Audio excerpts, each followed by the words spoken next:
기록하시겠습니다. 말씀은 요한복음 9장 1절에서 7절까지입니다.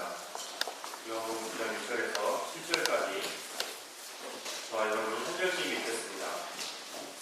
예수께서 길을 가실 때 날 때부터 맹인된 사람을 보신지라.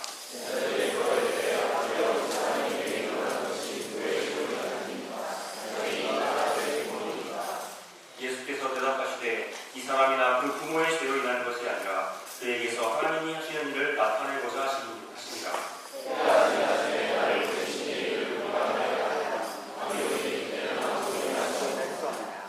내가 세상에 있는 동안에는 세상이 빛이로라.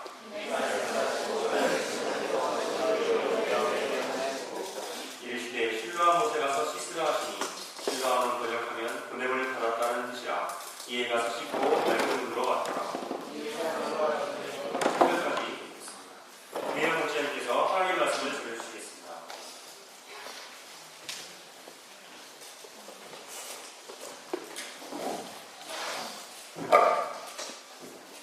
하나님 사랑.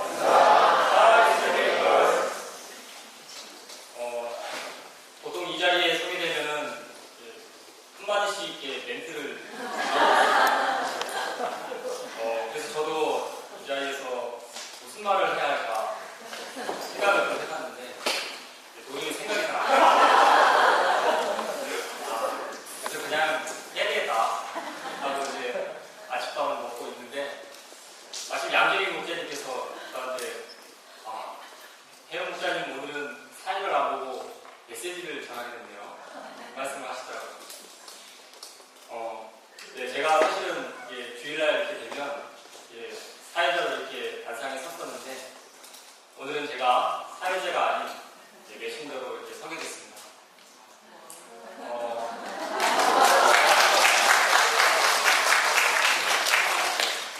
사회는 장승근 목사님께 잠시 맡기고 하나님께서 이렇게 부족하고 허물 많고 죄 많은 자에게 이렇게 말씀을 맡기시게 하시는지 평소 때보다도 더 긴장이 되고 더 떨립니다. 그러나 제가 오늘 말씀을 통해서 담대하고 믿음으로 전할 수 있기를 기도합니다. 네. 시간 저희에게 한마디 말씀을 주시기를 기도합니다. 네. 오늘 말씀의 제목은 진흙을 이겨 눈을 뜨게 하셨습니다.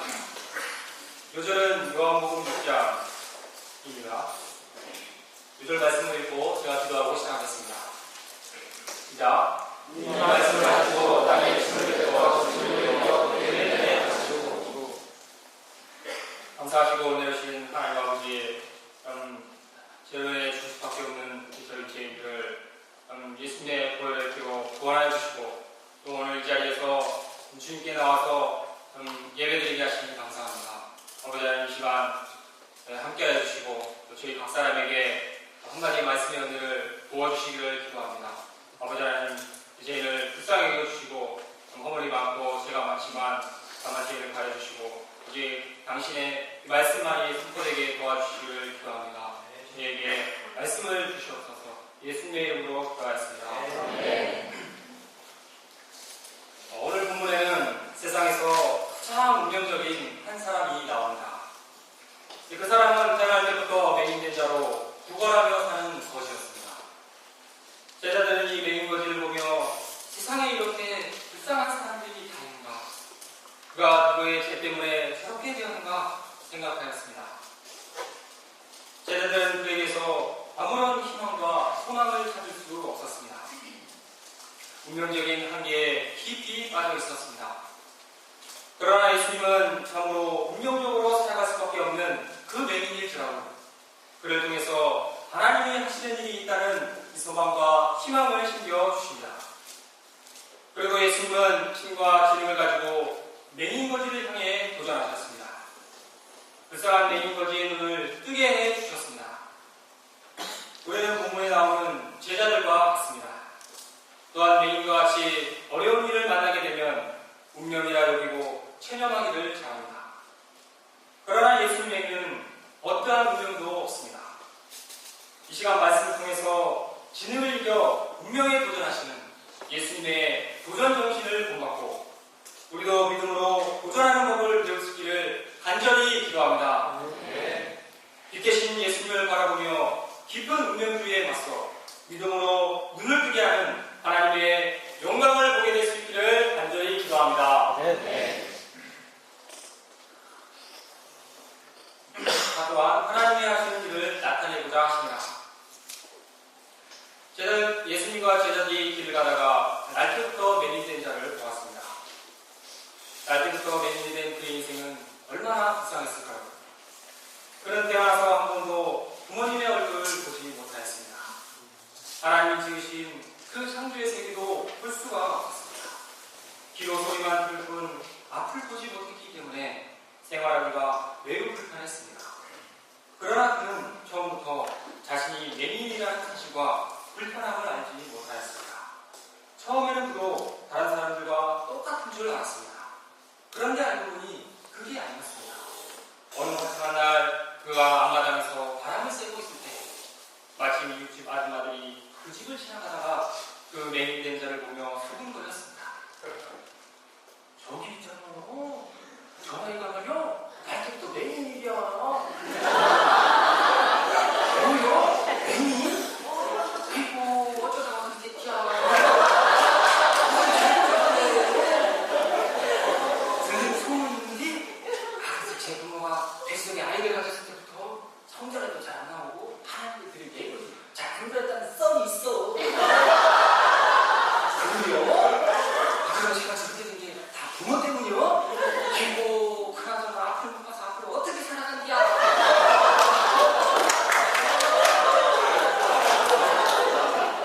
그때 맹인은 그 아줌마의 눈을 감고 있었습니다.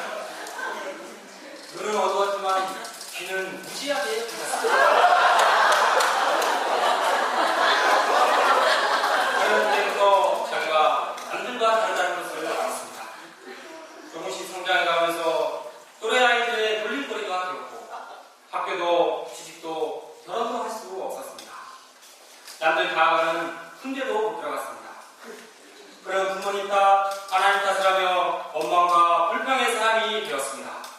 세상에서 아무것도 할 수 없는 존재, 무가치하고 쓸모없는 존재, 버림받고 하나님께 저주받은 존재라고 여겼습니다. 이것이 내 운명이라 여기고 아무런 소망 없이 거리에 나와 구걸하며 살았습니다. 그가 거리에서 한 번만 주십시오, 한 번만 주십시오 하고 구걸하고 있을 때 제자들도 그에 대한 반점이 일반 같았습니다. 제자들은 이 맹인거지에 대한 불쌍한 심정이 있었습니다. 그리고 그가 왜 저렇게 태어나 고생하며 살고 있는지 참으로 답답했습니다. 그래서 그들은 예수님께 물었습니다. 주님, 이 사람이 맹인으로 난 것이 누구의 죄로 인함이니까? 자기니까? 그의 부모니까? 그들은 인생의 모든 불행의 원인을 누군가의 죄에 대한 하나님의 징벌로 보고 말하였습니다. 그러나 이 질문을 받으신 예수님은 무엇이라고 말씀하십니까? 그래, 이들 말이 맞다. 다 죄의 부모 탓이다. 하며 죄의 결과로 보셨습니까? 그렇지 않습니다. 3절 말씀을 다 같이 읽어보겠습니다. 시작. 예수께서 대답하시되 이 사람이나 그 부모의 죄로 인한 것이 아니라 그에게서 하나님이 하시는 일을 나타내고자 하시니라. 예수님은 제자들이 생각한 것과 같이 그 맹인거지가 누구의 죄 때문에 이렇게 운명적인 삶을 사는 것이 아니라고 말씀하셨습니다.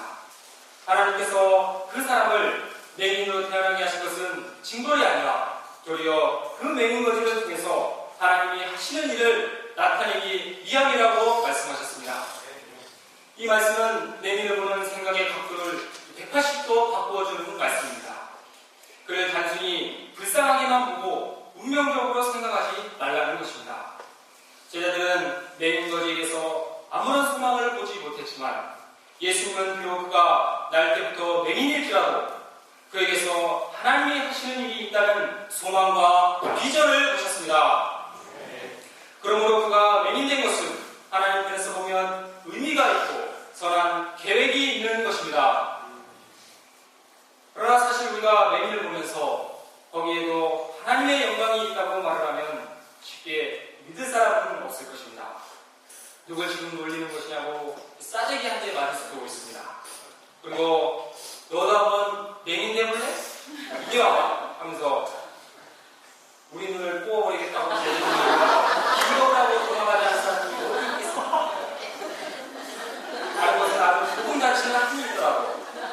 눈은 절대로 다치고자 하지 않을 것입니다.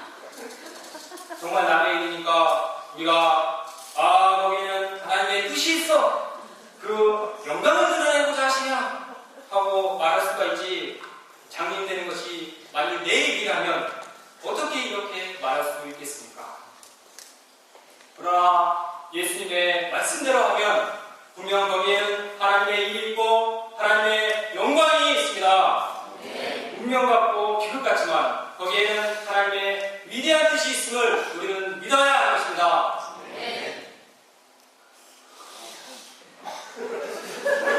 예컨대 창세기에 나오는 요셉을 생각해 보겠습니다. 그는 형들의 미움을 받고 졸지에 큰 구덩이에 던져졌다가 억울하게 애굽의 노력을 받고 또 억울하게 감옥살이를 하며 많은 고생과 시련을 당하였습니다. 그는 내가 어떻게 이렇게 애굽의 노예가 되었단 말인가 하면서 억울한 운명주의에 갇혀 살아갈 수밖에 없었습니다. 그러나 요셉은 거기에서도 하나님이 자기와 함께 하심을 믿었습니다. 유부녀 강간 미수범으로 누명을 쓰고 옥에 갇혔을 때 그는 너무 억울했지만 그래도 하나님이 자신과 함께 하심을 믿으며 자기의 처지에서 희망을 가지고 살았습니다. 하나님이 함께 하심을 믿었을 때 그는 형들을 미워하지 않고 용서할 수가 있었습니다. 애굽의 총리가 되어 자기 가족을 기근으로부터 구원하게 되었을 때 그는 자기 인생 모든 일에 하나님의 위대한 뜻과 섭리가 있다는 것을 알게 되었습니다. 고난할 때 한없이 슬프고 억울했지만 하나님이 함께 하심을 믿을 때 그는 슬픈 운명을 이길 수 있었고 결국에 하나님의 구속 역사에 귀하게 쓰임받게 되었습니다. 그러므로 요셉이 애굽에 끌려간 것은 형들의 죄 때문이 아니라 하나님의 하시는 일을 나타내고자 하신다 말할 수 있지 않겠습니까? 우리가 하나님을 믿는다면 어떤 경우에도 이렇게 말할 수 있어야 하지 않겠습니까? 예수님은 이 시간 우리에게도 말씀하고 계십니다. 이 사람이나 그 부모의 죄로 인한 것이 아니라 그에 위해서 하나님이 하시는 일을 나타내고자 하십니다. 우리 모두가 잘 아는 이야기를 한번 해보겠습니다. 스웨덴 출신의 크리스천 부모를 둔 레나 마리아라고 하는 여자 가수가 있습니다. 그녀는 날 때부터 두 팔이 없고 한쪽 다리가 짧은 중증 장애인으로 태어났습니다. 병원에서는 아기를 50살에 맡기라고 권유하였지만 그녀의 부모는 이 아이도 하나님이 주신 아이입니다. 이 아이에게 가족이 필요합니다. 라고 말을 하며 그녀를 있는 모습 그대로 사랑하고 정상인과 똑같이 오직 희망과 사랑으로 양육했다고 합니다. 그녀의 신체 조건을 보면 본문의 맹인거주와 별반 다르지 않습니다. 그녀도 슬프고 운명적인 인생을 살아갈 수밖에 없었습니다. 그러나 그녀는 자기 인생을 비관하거나 운명적으로 살아가지 않았습니다. 제가 말로 설명하기보다 백문이 불여일견이라고 제가 한번 그 영상을 준비해 보았습니다. 틀어주시겠어요? 조명 좀 꺼주시고요.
앞서 이 영상을 보면서 사람에게 불행이나 비참한 일이 따로 있는 것이 아님을 배웁니다. 맹인이나 신체 장애를 가졌다고 해서 반드시 불행하고 비참하고 형편없이 살아야 하는 것이 아닙니다. 건강한 신체를 가지고 부자라고 해서 그 가정이 행복하고 가난하다고 해서 그 가정이 불행하다고 단정 지을 수가 없습니다.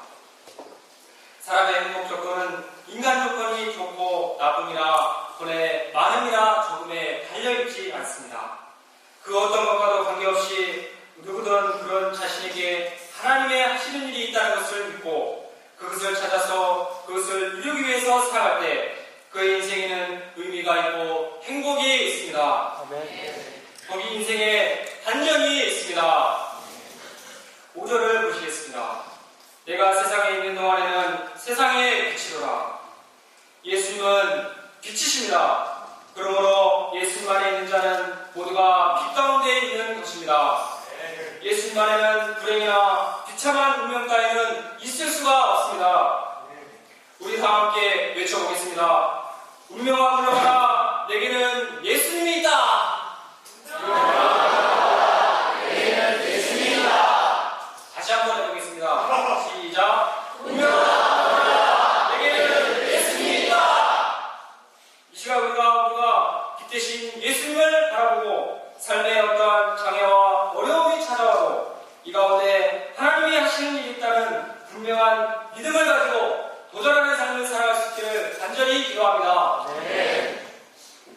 제2장 침을 뱉어 진흙을 이겨 눈을 뜨게 하신 예수님. 예수님께서 제자들에게 이 말씀을 하시고 그 다음으로 무엇을 하셨습니까? 그냥 이 말씀만 하시고 유유히 지나가셨습니까? 그렇지 않습니다. 예수님은 맹인의 눈을 고치시고자 도전하셨습니다. 6절 말씀을 다 같이 읽어보겠습니다. 시작. 이 말씀을 하시고 땅에 침을 내어 진흙을 이겨 그의 눈에 가르치시고. 예수님은 침으로 진흙을 이겨 맹인의 눈에 철썩 가르치며 실로암 못에 가서 씻으라고 명령하였습니다. 이때 맹인은 아니 사람이 내가 맹인이라고 지금 무시하는 거야? 눈꺼풀에 침을 바른다고 눈이 떨리는 거야? 그런 거야? 하면서 온갖 의심과 반발을 할 수 있었습니다. 그러나 그는 그렇게 하지 않았습니다. 그는 예수님의 믿음과 도전을 겸손히 영접하였습니다. 그리고 예수님의 말씀을 믿고 순종하여 실로암 못에 가서 눈을 씻었습니다. 그러자 그의 눈이 환하게 밝아졌습니다.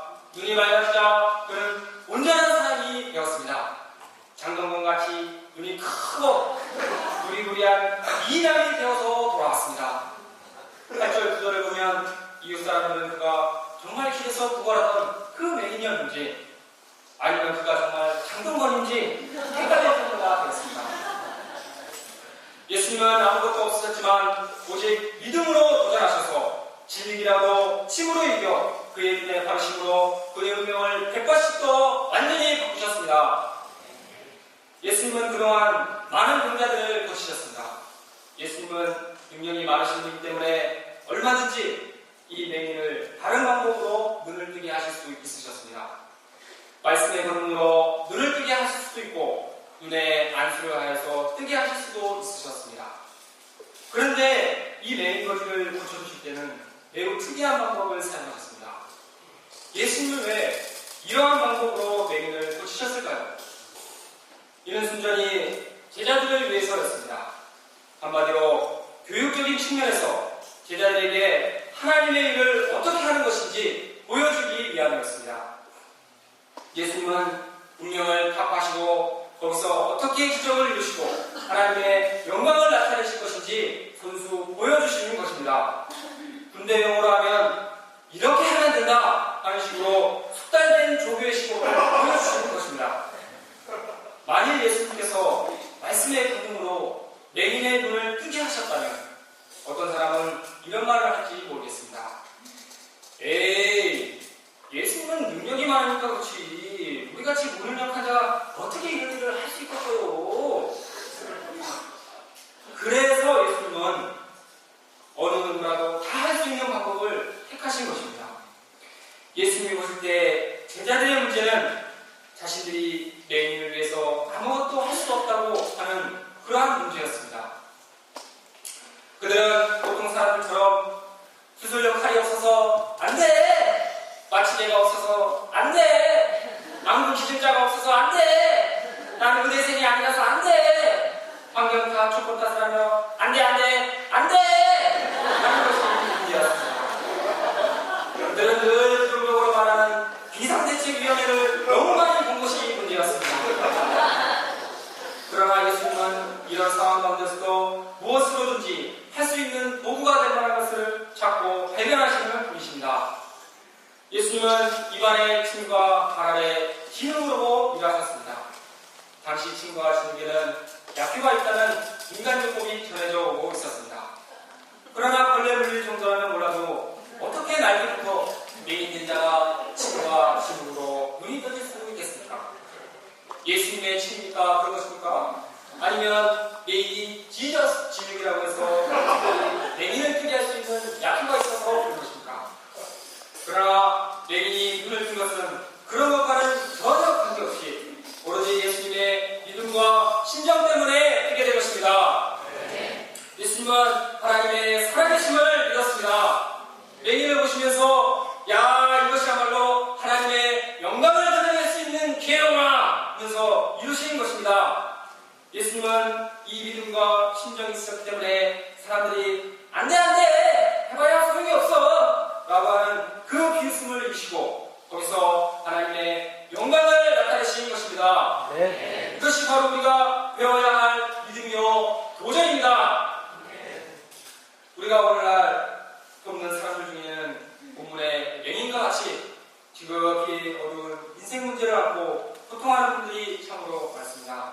어떤 분은 파괴된 가정과 무책임한 부모들로 인하여서 절망하고 있습니다. 또 어떤 분은 신체적 부담이나 성격적 결함 때문에 어두운 삶을 살고 있습니다. 또 어떤 분은 치료할 수 없는 고질병이나 자신의 능력 문제로 절망하고 있습니다. 또 어떤 분은 대인관계를 원만하게 이루지 못하여서 눈물을 흘리고 있습니다. 또 어떤 분은 자기 스펙이 약하다고 하여서 장래에 대한 희망을 갖지 못해 절망 가운데 방황하고 있습니다. 조금만 깊이 살펴보면 심각한 인생 문제로 고민하지 않고 절망하지 않는 사람들이 없습니다. 우리가 이들을 어떻게 도와줄 수 있겠습니까? 우리에게는 돈도 없고 능력도 없습니다. 사실 나 자신도 감당할 수 없는 우리인데 어떻게 다른 사람들의 기부한 운명을 바꾸어서 빗댄 새 인생을 살 수 있게 하겠습니까? 이는 현실적으로 불가능해 보입니다. 정말 맹인으로 맹인의 눈을 뜨게 하는 것만큼 불가능하게 보입니다. 하지만 예수님은 우리를 통해서 그들을 돕기 원하십니다. 우리가 믿음의 용사가 되어서 그들을 돕기 원하십니다. 예수님은 본문을 통하여서 우리에게 침과 진흙으로 모든 사람을 도와줄 수 있는 믿음을 가르쳐 주셨습니다. 이것은 세상에 그 무엇보다도 소중한 지혜로 예수님의 선물입니다. 우리 목자님들에게는 기본적으로 말씀의 진흙과 기도의 침이 있습니다. 또 믿음과 사랑과 섬김의 침과 진흙이 있습니다. 젊음과 전공의 침과 진흙이 있습니다. 이렇게 없는 것을 생각하면 없지만 가진 것을 생각하면 우리가 가진 것들이 참으로 많습니다. 무엇보다도 심정과 믿음만 있으면 다 할 수 있습니다. 어떤 목사님들은 양들과 1대1 말씀 공부를 할 때 얼마나 심정 있게 공부하는지 양의 얼굴에 침이 튀도록 또 어떤 분은 중보기도를 할 때 얼마나 심정 있게 공부하는지 앉은 자리에서 침이 튀도록 기도합니다. 이렇게 우리가 하나님이 주신 말씀과 기도의 특권을 사용하면서 목자의 심정을 가지고 도전을 한다면 하나님은 때가 되면 반드시 능력으로 역사하실 것입니다. 아멘.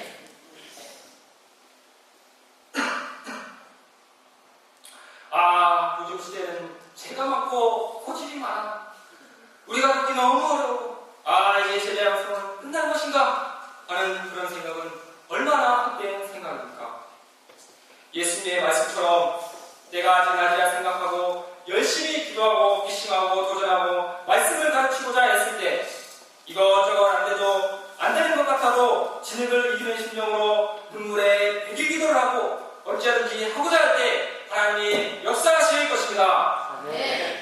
내 인생이 바뀌고 양들의 인생이 바뀌고 우리 집이 바뀝니다. 예수님이 이 땅에 왜 오셨습니까? 어둠 가운데 있는 모든 사람들에게 빛된 새 인생을 선물해 주시기 위해 오셨습니다. 그러므로 누구든지 예수님을 영접하는 자는 어두운 인생을 벗고 빛된 새 인생을 살 수 있습니다. 우리가 이 시간 운명아 비켜라 내가 간다 하면서 믿음으로 침을 뱉고 믿음으로 말씀의 진리를 이겨가며 자기 인생에 도전하고 양들의 영혼을 위해 도전하면서 내 인생의 기적, 양들의 기적을 창조하는 목자가 될 수 있기를 간절히 기도합니다. 내 인생의 기적은 믿음으로 진흙을 이기는 데서 온다고 외칠 수 있기를 기도합니다. 저도 과거에 운명에 갇혀 살던 다 있습니다. 저는 학창시절 공부에 대한 소원이 없었습니다. 특히 중학교 때 수학을 너무 못했습니다. 수학의 맹인이었습니다. 다른 과목들은 그럭저럭 했는데 그러나 내가 수학 때문에 대학을 못 가겠구나 하는 운명적인 생각에 부모님의 뜻을 쫓고 실업계 고등학교에 입학하였습니다. 자격증이나 따서 취직이나 해야겠다고 마음먹고 당시 불쌓기, 지게차 등 중장기 면허를 취득하였습니다. 군대도 장비 운전대로 입대하여 포크레인을 운전하였습니다. 그러나 지금 와서 생각해보니 제가 실업계 고등학교에 입학한 것은 내 운명이 아니었습니다. 하나님이 하시는 일을 나타내고자 하심이었습니다. 당시 학교에 입학했을 때 한 선생님은 저에게 와서 넌 인문계 학교로 가도 되는데 여기 왜 왔니? 하면서 의아한 표정으로 보셨습니다. 저는 차마 수학 때문이라고 말했습니다.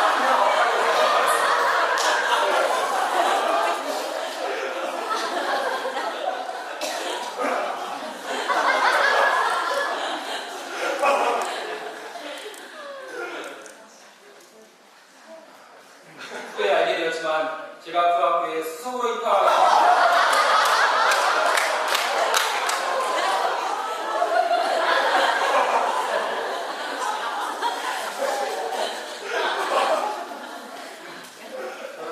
이 사실에 깜짝 놀랐습니다.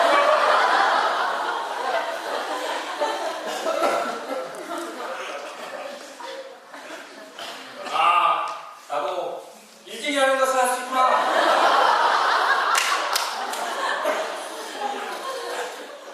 나는 감독 속에 그때부터 열심히 공부해야겠다는 소원이 생겼습니다. 지금 생각해보면 하나님은 이때 저를 대학에 보내시려고 공부할 소원을 주신 것입니다. 저는 정말 열심히 공부했습니다. 수학이 눈에 보이기 시작했습니다. 머리털 나고 처음으로 장학금도 받아봤습니다. 그러나 하나님은 제게 딱 3년만 공부할 소원을 주셨고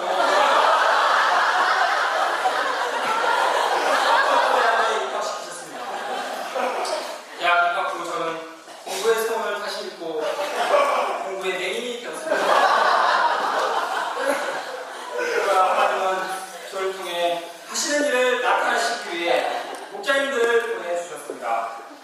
저를 캠퍼스 가운데 부르셔서 기도의 침과 말씀의 진흙을 눈꺼풀에 박시고 무봉산 여름 수양에 가서 눈을 씻으라 말씀하시며 영적인 눈을 뜨게 하셨습니다. 지금은 안암센터에서 훌륭한 목자님들과 같이 예배를 드리며 주의 일을 섬기도록 더 큰 축복을 내리셨습니다. 하나님은 대학에 들어가지 못하고 졸업해서 현재 4대강 사업에 들어가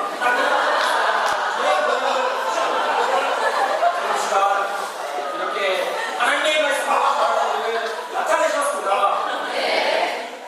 제가 모시갈 때 이렇게 자격이 없고 쓸데없는 저에게 하나님께서 은혜를 베푸신지 잘 이해가 되지 않지만 그러나 제가 일방적인 은혜와 사랑을 베푸신 하나님께 감사하고 그 은혜를 감당해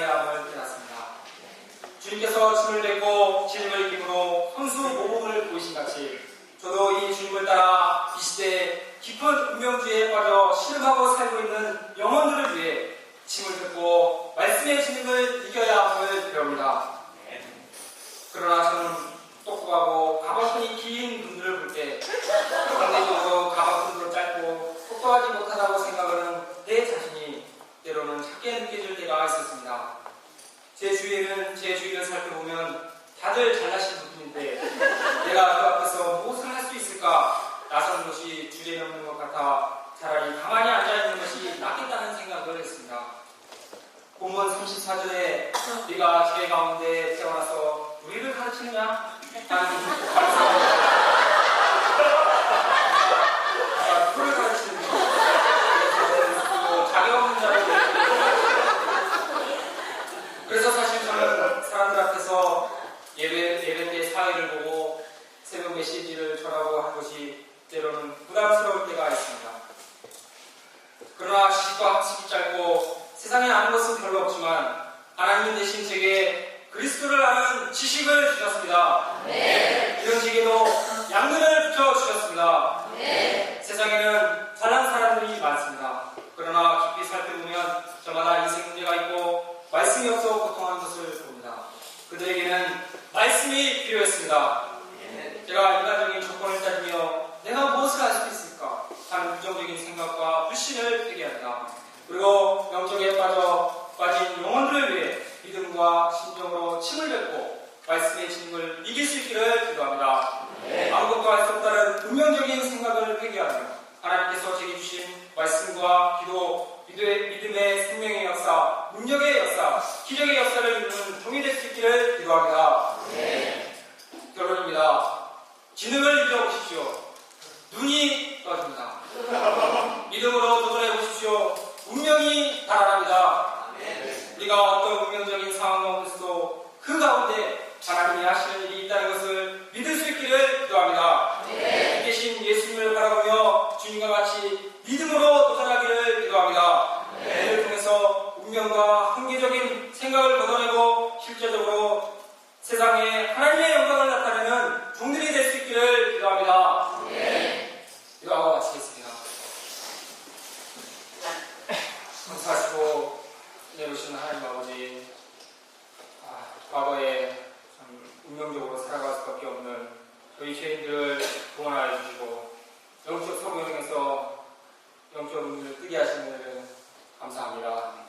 참 저희가 그럼에도 불구하고 참 운명적으로 생각할 때가 참으로 많습니다.